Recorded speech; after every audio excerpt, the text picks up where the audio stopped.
શ્રી કૃષ્ણ મિત્રો, કેમ છો? મજામાં ને? આજે બનાવશું આપણે લીલી મકાઈના આપણે લાઈ ઢોકળા. આપણે આ લાઈ ઢોકળા ખાવાની એકદમ મજા આવે છે. આપણે આ મીઠી મકાઈ આવે છે, અમેરિકન મકાઈ કહે છે, તે આપણે લીધી છે. બી કાઢી લીધા છે. આ રીતના આપણે સરસ સાફ કરીને બી કાઢી લીધા છે. અડધો કપ મેં મકાઈના બી લીધા છે. 1 કપ મેં રવો લીધો છે. તમે બારીક પણ લઈ શકો છો, સૂજી પણ. અને અડધો કપ મેં દહીં લીધું છે, ખાટું દહીં.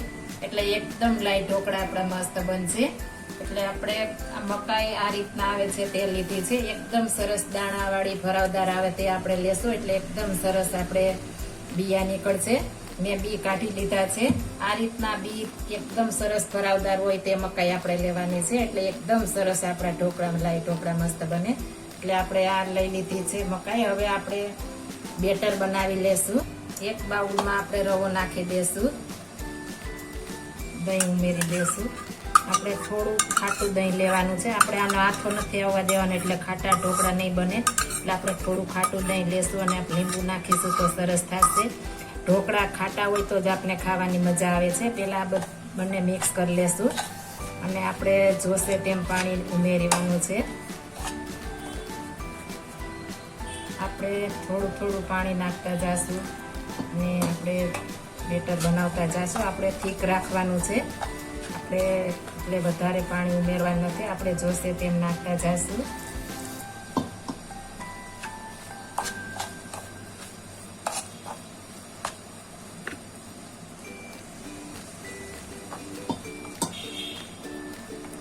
આપણે બેટર સરસ તૈયાર થઈ ગયું છે. આ રીતના આપણે થીક રાખીશું એટલે એકદમ સરસ આપણે બનશે. જરૂર પડે તો જ પાણી ઉમેરીશું. હવે આપણે આને ઢાંકીને 10 મિનિટ માટે રહેવા દેશું. હવે મેં મિક્સર જાર લીધું છે. તેમાં આપણે મકાઈના બી જે કાઢેલ તૈયાર છે તેને ક્રશ કરી લેશું. આપણે અને આદુ 1 ઇંચ ટુકડો નાખી દેશું. કટકા કરીને નાખીશું તો એકદમ મસ્ત આપણે ક્રશ થઈ જશે. અને 3 મેં તીખા મરચાં લીધા છે. તમે જેવું તીખું ખાતા હો એ પ્રમાણે લઈ શકો છો. એટલે મેં 3 તીખા મરચાં લીધા છે. આ ખાટિયા લાઈ ઢોકળા ખાવાની આપણે તીખા ને ખાટા હોય તો જ મજા આવે છે. હવે આમાં આપણે જરા પણ પાણી ઉમેરવાનું નથી. આપણે એમનેમ ક્રશ કરવાનું છે. ઓલરેડી મકાઈ આપણે પાણીવાળી જ છે, તાજી છે, એટલે પાણી જરા પણ નહીં ઉમેરીએ. આપણે હવે ક્રશ કરી લેશું. આપણું બેટર તૈયાર થઈ ગયું છે. આ રીતના આપણે એકદમ સ્મૂથ બનાવી લેવાનું છે, સરસ મજાનું. આપણું બેટર તૈયાર થઈ ગયું છે. હવે આપણે આગળ જોઈશું પ્રોસેસ. હવે આપણે રવાનું બેટર ખોલી લેશું. આપણું સરસ ફૂલી ગયું છે.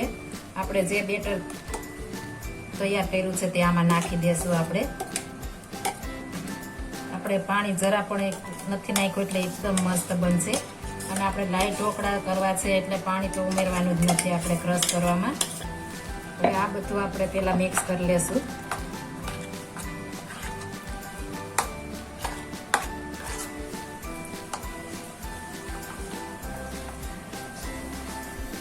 આપણે સ્વાદ પ્રમાણે નિમક નાખીશું.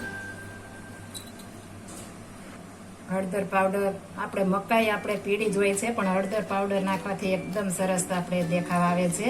એટલે આપણે હળદર પાવડર નાખીશું અડધી ચમચી. અને 5 ચમચી આપણે હિંગ નાખીશું. એકદમ સરસ મસ્ત બને હિંગથી. આપણે થોડી કાચી મકાઈ વધારી હતી તે નાખી દેશું આખી. અને ત્યારબાદ આપણે એકદમ લીલા મસ્ત મજાના ધાણા ફ્રેશ આપણે કટિંગ કરીને નાખી દેશું.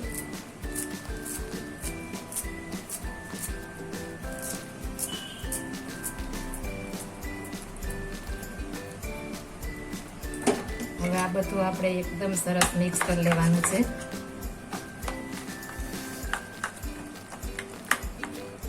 આપણે થીક જ રાખવાનું છે આટલું. નકર આપણે અલગ રીતના બનાવવાના છે તો આપણે બરોબર નહીં બને. એટલે આટલું થીક રાખીશું તો જ મસ્ત બનશે.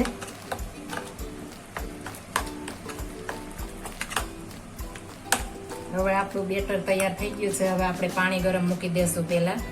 હવે આપણું આ બેટર મસ્ત મજાનું તૈયાર થઈ ગયું છે.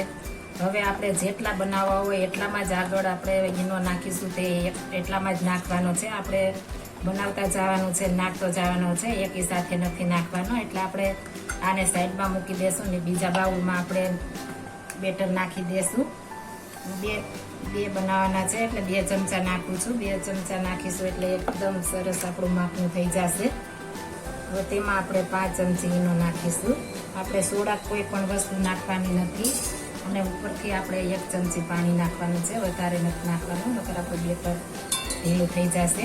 હવે આને આપણે પહેલાં મિક્સ કરી લઈશું એકદમ સરસ. આપણે મૂકવા ટાઈમે જ નાખવાનો છે, નહીંતર આપણે સરસ નહીં બને. એટલે આ રીતના આપણે પહેલાં એક જ સાઈડમાં ફેટી લેવાનું છે એકદમ મસ્ત, અને એકદમ સરસ ફેટશું. જેમ ફેટશું તેમ મસ્ત બનશે. આપણે પાણી ગરમ થઈ ગયું છે, માથે આપણે બોઇલ કરીને ડીશ કાણાવાળી મૂકવાની છે. હવે તેની માથે આપણે બેટર નાખી દઈશું. આપણે ફેલાવાનું નથી, આ રીતના આપણે થોડું થોડું જ કરવાનું છે, જાજુ નહીં, એની રીતના થઈ જશે. અને ઉપરથી આપણે ચટણી એકદમ લાલ મરચું પાવડર સ્પ્રિંકલ કરી દઈશું. ત્યારબાદ આપણે તેને ઢાંકીને રહેવા દેશું. આપણે ફટાફટ 4 થી 5 મિનિટમાં બધા ઢોકળા બની જાય છે, લાઈ ઢોકળા. હવે આપણે ગેસની ફ્લેમ વધારી દેશું અને 3 થી 4 મિનિટ થશે તો આપણે મસ્ત થઈ જશે. આપણે 2 મિનિટ થઈ ગઈ છે, તપાસી લેશું. એકદમ મસ્ત ચડી ગયા છે. આપણે છરી વડે આ રીતના તપાસી લઈશું. એકદમ મસ્ત આપણે સાફ આવે છરી. હવે આપણે આ પ્લેટને કાઢી લેશું. ફરી આપણે આ બીજી પ્લેટ મૂકી દઈશું. તેના માટે આપણે ફરી કરી દઈશું આ રીતના. આપણે ગ્રીસ કરવાનું છે, એટલે એકદમ મસ્ત આપણે આટવા ટાઈમે મસ્ત નીકળી જાય. અને ફરી આપણે આને ઢાંકીને રહેવા દેશું. સોરી, આપણે લાલ મરચું પાવડર સ્પ્રિંકલ કરવાનું રહી ગયું છે. ઢાંકીને રહેવા દેશું એકદમ સરસ. હવે આપણા ઢોકળા તૈયાર છે. આપણે એકદમ મસ્ત આપણે સરસ ઉઠી ગયા છે. આ જરા પણ ચોટતા નથી. એકદમ સરસ આપણે તેલ લગાવ્યું હશે તો આપણે જરા પણ ચોટશે નહીં. બંને આપણે ઉખડી ગયા છે. હવે આપણે તેને આપણે તડકો આપીશું. આપણે તેલ આવી ગયું છે. આપણે થોડી રાઈ નાખીશું, મીઠા લીમડાનું પાન, આપણે તલ નાખીશું. અને જો તીખું આપણે ખાતા હોય તો થોડા એવા મરચાં નાખીશું. આપણો વઘાર તૈયાર થઈ ગયો છે. હવે આપણે આ રીતના થોડો થોડો આપણે આમાંથી આપણે રેડી દેશું આ રીતના. હવે આપણે આ બંને આ રીતના આપણે મસ્ત મજાના તૈયાર થઈ ગયા છે. હવે આપણે એક પ્લેટમાં કાઢી લેશું. એકદમ સરસ અને ખાવાની પણ એકદમ મજા આવે. એટલા મસ્ત આપણે આ ઢોકળા બને છે. આ રીતના તમે જરૂર એકવાર ટ્રાય મારજો. નાના બાળકોને આપણે મકાઈમાં વિટામિન્સ ભરપૂર હોય છે, એટલે નાના બાળકો માટે પણ હેલ્ધી છે. હવે આપણે એક પ્લેટમાં કાઢી લેશું. અને આપણા ઢોકળા તૈયાર થઈ ગયા છે, લાઈ ઢોકળા. જરૂર એકવાર ટ્રાય મારજો. આપણે હવે સર્વ કરીશું. આને તમે લીલી ચટણી સાથે, આપણે વઘારેલી લસણની ચટણી સાથે સર્વ કરીશું. જો આ મારી રેસીપી પસંદ આવી હોય તો મારી ચેનલ લાઈક, શેર અને સબસ્ક્રાઈબ કરી દેજો. ફરી મળીશું નવી રેસીપી લઈને. જય શ્રી કૃષ્ણ.